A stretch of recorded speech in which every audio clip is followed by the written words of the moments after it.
everyone. Welcome back in. It's another episode of the Wobcast 2.0. It's your host, Wobby, joined as always by my partner and co-host, Guiles. 2 weeks in front of the 2024 NFL Draft. Pretty much all Vikings Nation and NFL fans can think about right now is the draft, with that being only 2 weeks away. But Guiles and I are coming at you with a little bit of a different topic for today's show. And it's related to the draft, but it's not exclusive draft.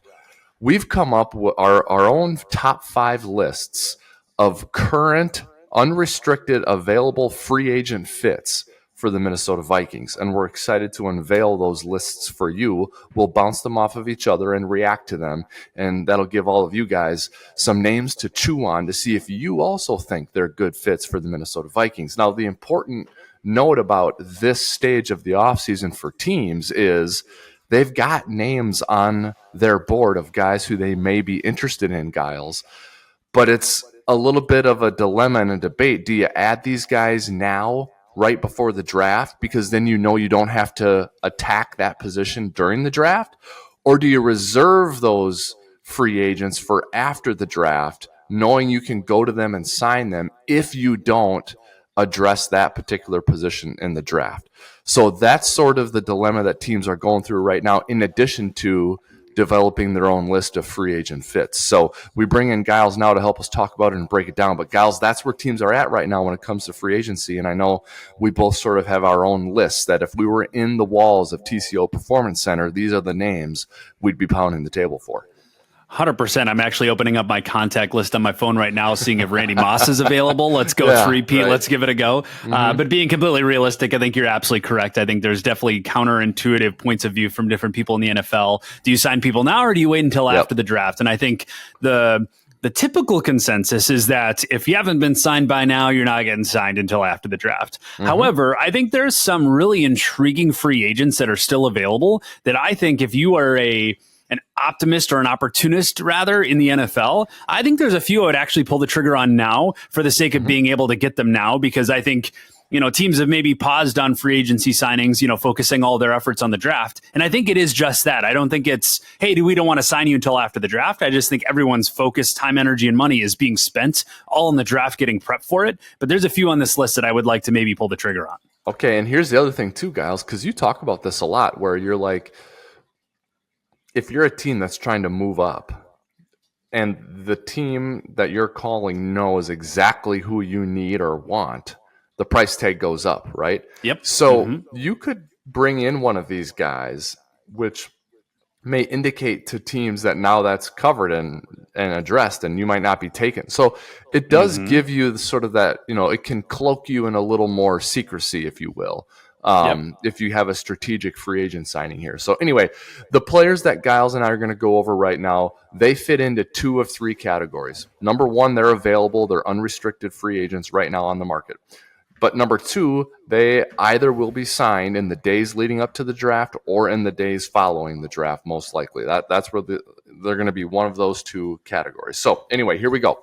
Let's unveil our list. Gyles, I'll go through my 5 first, with a little brief explanation of why, and then you react, and then you throw in some of your names as well. All right? Let's do it. Yep. So here we go for the Vikings. 5 unsigned free agents who are Vikings fit right in front of the 2024 NFL Draft. Let's start it off on the defensive side, Gyles. Cornerback Levi Wallace. Product of the University of Alabama, went undrafted, and now he's unwanted on the open market after spending time with Buffalo and Pittsburgh. And that time in Pittsburgh was with none other than current Vikings defensive coordinator Brian Flores. He's never earned a season-long grade below 60, according to PFF. He's got 12 interceptions in the National Football League, 2-time college football playoff champion with the University of Alabama. Number 2, offensive tackle / guard, Andres Pete. Position flexibility. He is a guard by trade, but has played some right tackle. So the Vikings have 2 studs at left tackle and right tackle. If one of those guys goes down, that's big trouble. Pete gives you some insurance behind either one of those guys, but he can start at guard for you. He's a little bit more of a mauler than he is an athlete, so I don't know if that fits what Kevin O'Connell's looking for, but that is who he is. But I'm thinking about goal line, short yardage, and attitude, and I think Pete helps you out with that. Number 3. Another veteran, defensive tackle Kaleis Campbell, who I know is like almost a sure thing to re-sign with Atlanta.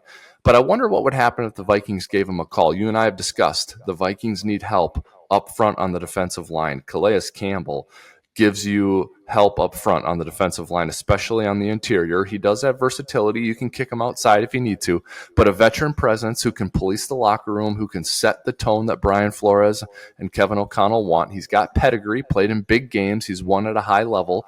I know he's 37, but he's got 100 career sacks. He had 6.5 last year. I think he can give you a little bit of production, still a little bit of pop. And my final 2, number 4 and number 5, play the same position. They're both wide receivers. I've been vocal. I think the Vikings still need another pass catcher, and I'd like it to be a veteran as opposed to a draft pick, and I think it should be one of these 2 players. It should either be Tyler Boyd, who would come from the Cincinnati Bengals. I think he's the odd man out there, can play in the slot or outside. Production in a very similar offense. If you remember, Zach Taylor spent time on Sean McVay's staff, which Kevin O'Connell also did. So Tyler Boyd would come to Minnesota and would know Kevin O'Connell and the Vikings offense. I think he'd be a great complementary piece to Jordan Addison and to Justin Jefferson. Steady veteran presence. Lastly, though, number 5, Odell Beckham Jr., wide receiver. Another guy with familiarity with this offense, Guiles, would give you some swagger, would give you some production. And you talk a lot, Guiles, about receivers who are quarterback inaccuracy erasers. Odell Beckham Jr. can do that for you. And the Vikings may have that to worry about because they're either going to have a rookie quarterback or they're going to have Sam Darnold throwing passes. So a guy with a big catch radius, the ability to make those athletic grabs, the suddenness of Odell Beckham Jr., I think could go a long way and help this Vikings offense out quite a bit. So that's my list, Guiles. That's my top 5 available free agent Vikings fits. Cornerback Levi Wallace, offensive lineman Andres Pete, defensive tackle Kaleis Campbell, wide receivers Tyler Boyd and Odell Beckham Jr. What do you think? Oh my gosh, that is a phenomenal list. And if we could sign all those guys, I would say, Quezzy, let's go open up the pocketbook. Let's give it a go. That's right. And honestly, we do have one overlapping guy, and that's Odell Beckham Jr. Honestly, I think for all the reasons you mentioned, he is the perfect fit in our offense. He is friends with Justin Jefferson. He was Justin Jefferson's mentor. He's an LSU guy. In fact, I don't know if I've mentioned this to even you, Wobby. His mom is from my hometown here in Minnesota. So he has absolute Minnesota roots. She was a former Olympian, came from Windham, Minnesota. Just absolutely phenomenal. So just really, really cool to discuss the idea of getting Beckham back in the state of Minnesota. So when you think about all the different facets of our offense, this guy would be a plug and play element. He's not going to be your number 1 guy, but I think he'd be able to take some heat off of Addison and Justin Jefferson. Furthermore, I think he still has some juice left in the tank. And to top it all off, I think there's a strong likelihood that TJ Hawkinson will be out for a portion of this season, if not a good portion of this season. So you need another pass catcher to be able to support this rookie quarterback that we're going to bring in the house. So I'm in absolute support of Odell Beckham Jr. If you can't bring him in the building, I have another guy that would maybe be a little bit of a debate here on whether he'd be a good culture fit, but I think he could absolutely have a resurgence here in Minnesota. The first 5 seasons, or at least 4 seasons, maybe 5. First 5 seasons, he scored no lower than an 85 PFF grade in his position. Wow. Okay. He came from NOLA. He's a big-bodied boy at 6'3", 212 pounds from Ohio State. Michael Thomas. He would be a really great fit in our offense. I think he could be that like low-key third tight end, so to speak, even. Yep. He had phenomenal play in New Orleans up until the last 2 years. Obviously, he had some injury history, but I think he was able to overcome some of that. But, I mean, his first rookie season, he had an 86 grade. The next, 4 seasons, he had a 90 grade. Like, this guy is phenomenal if you can keep him on the field and get him actually influenced. So I'd be really intrigued to see what Michael Thomas could do for our offense. I like that, Guiles. I like that. And again, you know what? Back to your point about receivers who can be that inaccuracy mitigator. Michael Thomas, man, with his catch radius, his physicality, I mean, he can help a quarterback in that way. Now, obviously, you want to get a quarterback in here who's accurate and you don't have to worry about that, but you're dealing with either Sam Darnold or a rookie. So there's going to be some, I don't want to say wild throws, but I think, you're not dealing with Drew Brees, right? No. So I think we're going to benefit, the Vikings will benefit from having a guy who can take an average throw and make it look like it was a good throw. You know what I mean? Michael Thomas brings that, Gyles. That's a nice name. I like that one. Yeah, and I think you could get him at a pretty good price. Thinking too, about 100%. So really excited about that option. Moving on to number 3, a guy that we've talked a lot about, but I think it definitely needs to be stated if we're going to be doing our top 5 here. Zavian Howard, cornerback out of Miami. He's still a free agent. I do think he has some juice left in the tank. I don't think there's a ton left based on his age, but I do think he could have a resurgence under a Brian Flores defense. 6'1", 203 pounds. He's obviously a Baylor guy. He had an up and down season last year for sure, but I think it's been pretty clear that the Miami Dolphins were struggling defensively. They had great roster elements. I think their defensive coordinator, there was some issues I think going on there. But I think if you get him back into this system specifically, I'm really intrigued if he could have at least another year or two of productivity. Do I expect this guy to be a shutdown guy for the next 5 years? Absolutely not. But I think it's definitely a guy that if you could get one more year of shutdown play, or at least relatively good shutdown play that can at least play man-to-man, you can win up front. I'm really intrigued about Zavian Howard. So love what that could bring to the table. And I think the last 2 that I have on my list are the ones that I'm most intrigued about. Okay. And number 4 is Greg Van Roten. Tell me more. Yes, he is a guard, specifically right guard. He played for the Raiders last year. He was a betting man out in Vegas. And I would say he has been about average for the majority of his career. However, this last year, in 2023, he played the most snaps that he's ever played, I believe, and he had a 75.3 grade. He was great in run and great in pass. He played 1,025 snaps. He had a pretty great year, if I'm being completely honest. He's 305 pounds, 6'3", from Pennsylvania. I'd be really intrigued to bring this guy in and let him take over at the right guard spot. Because if you can be that great on the right side, especially, and this is going to be a little tease here, if the Vikings are intrigued about someone like Michael Penix Jr., who happens to be left-handed, and your right side has now suddenly become far more important than ever before.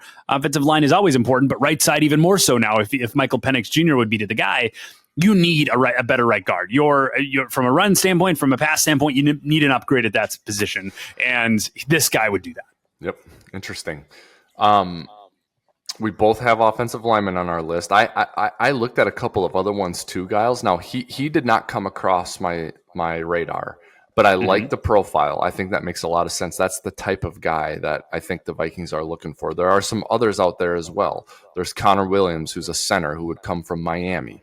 The Jets have a couple of offensive linemen that they've parted ways with. The Giants have one as well. He did not come across my list, but that's the profile I think the Vikings need to consider. And a really good example of a position where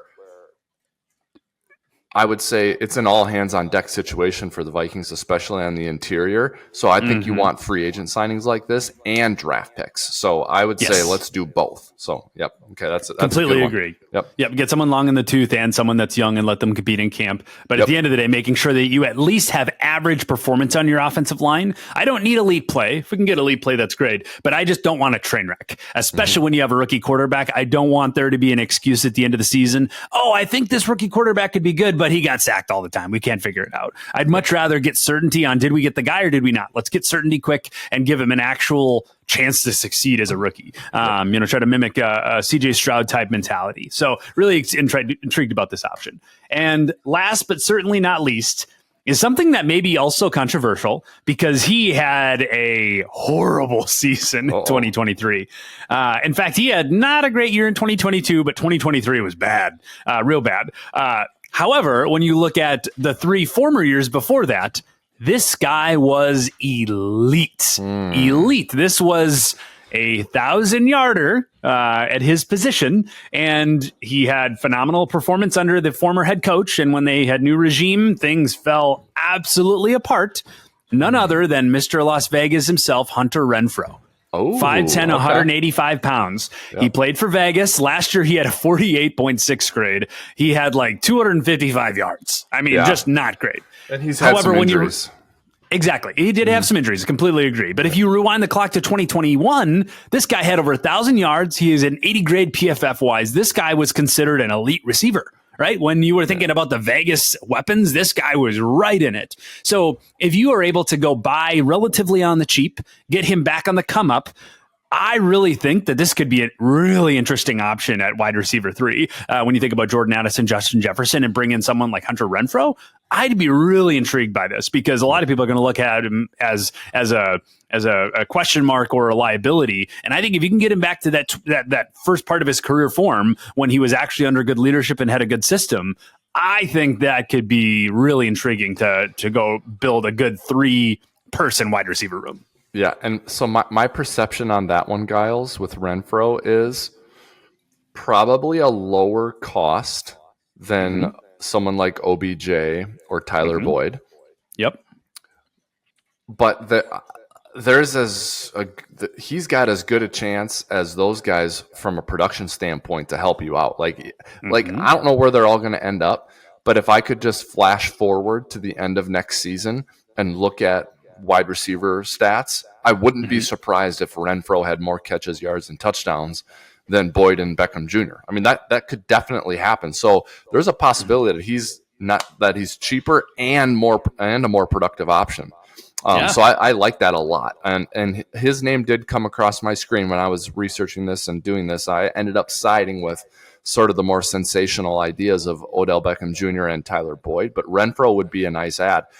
Now, the dip in production, I'm not concerned with him because I think it was due to injury, and then like a lot of stuff sort of went to hell in a handbasket in Vegas, right? So I would kind of give him a pass on that, and I'm interested in that. I have a feeling that Renfro would be a good culture fit in Minnesota with O'Connell, and I don't have any concerns about him being able to learn the offense and operate in the offense. So you're hitting on a position I think the Vikings need with Renfro, and I had 2 receivers in my list, so I would love to see that for the Vikings. And not everyone agrees with me / us, Guiles, that wide receivers in need. There's some people I talk to, who look at me like I'm from Mars when I tell them I think they need a receiver, But I think those people are glossing over the fact that TJ Hawkinson is very unlikely to be a contributor early in the season. And, Brandon Powell's a nice one to have, but I don't think he's a wide receiver 3 in an offense that is predicated on putting the ball in the air with Kevin O'Connell designing plays. Correct. Right. So I think wide receiver is sort of a box that's unchecked. They need another one. They have a great tandem with Addison and Jefferson, and Hawkinson's great when he's healthy, but if he's not healthy, they need another receiver. Boyd, OBJ, or Renfro would be a great or Michael Thomas, all really good options for the Vikings at wide receiver 3 and all available for the Vikings right now. So I don't know. It'll be interesting to see what little things get addressed here before the draft, and then, to track that and say, and see, hey, was this smokescreen? Or was this them, covering their butt for this position in the event that they weren't able to address that position in the draft? Because all we've talked about really so far, Guiles, for the draft in the Vikings is what are they going to do at 11 and who's the quarterback they're going to take, right? Yep. We haven't gotten into, hey, let's get an interior. I mean, you've talked a little bit about Byron Murphy II at Texas. You like him, right? But we haven't talked a lot about who are the guards we like and who are the receivers, right? Yeah. 100%. And I think when you look at the Vikings in the 2025 season, we have the 5th most amount of cap space in the entire NFL. We have $159 million in cap space, which you could have 2 sides of a brain about. I mean, I know a lot of people that get really high and mighty, like, oh my gosh, we have so much cap space. But at the same time, that also means you have a lot of players leaving probably, right? So you have definite positions to fill. But with that being said, you can also backload contracts. So if I had to wait, if I want a wide receiver 3 or a left or right guard, I do think I'm picking guard.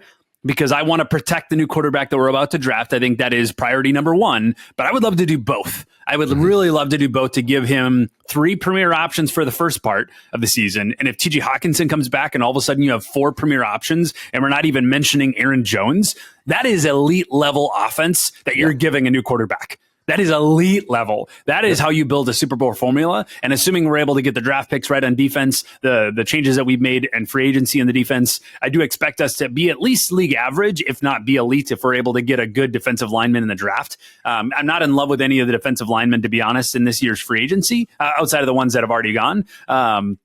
So draft is the only other option, in my opinion, to get elite level play to win one-on-ones up front. So if you assume all those things are true, those are the best next places to put all your free agency cash. Yep. It'll be fun to see what happens and what the Vikings do, how they can tweak the roster before the draft, and then to follow that and see if it's an indication of where they're not going or if it was smokescreen to cover up for a player they did want to go after, but they didn't want other teams to know. So definitely some maneuvering that will happen here, not just for the Vikings, but for the rest of the National Football League pre-draft. And then 2 weeks from tonight, Gyles, it's pedal to the metal and it's draft time, man. What are you doing for the draft? Any plans? I think we're going to possibly go downtown and actually go to US Bank Stadium for the party. Nice. I go back and forth every year on whether I should stay home. My brother-in-law is a big data analyst guy. He's in financial services, but he is big into the NFL, and he has spreadsheets for days on his projections and what he thinks is going to happen. So it's always fun to watch with him. So I think we'll definitely meet communication throughout the night, but I think we're going to go downtown with a few clients, maybe to US Bank Stadium and hang out with all the fans and a couple players and stuff. So it'll be a good time. Yep. It's always a big dilemma. I find that for the Super Bowl too, Gyles. Like, do you want to go to a Super Bowl party and be festive and enjoy it with everyone and one last hurrah, for football for the season, or do you want to like be a football snob and sit at home where it's quiet and you can hear everything, and it's the same way for the draft. It's the same way for the draft. So, but we got a lot to talk about before that. In fact, so much to talk about that I have secured Gyles' services tomorrow, and we're going to record again.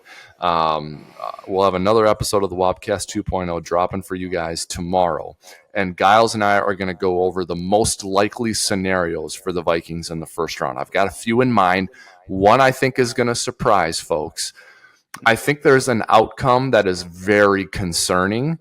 The good news is it's not in my top 3 most likely. And so we're going to talk about all of that and save it for tomorrow. So please stay tuned for another episode of the Wobcast 2.0. But for today, Gyles, I think we're done. Anything left in your notebook here on available free agent fits for the Vikings before we wrap it up? Other than sending a carrier pigeon out to Hunter Renfro's house, let's call it wraps. Do you have any of those available? Well, those are just details. We'll figure it out. Okay, sounds good. Whatever it takes, right? Carrier pigeon, that'll Pony Express, whatever it takes. All right, that's it for today's episode of the Wobcast 2.0. Please like, follow, and subscribe the Wobcast 2.0, and you can do that wherever you do it for all your other favorite football content. Once you do, we will see you there. On behalf of Gyles, this is Wobby signing off for now. Until next time, which is tomorrow, by the way, that's it. Skol Vikings.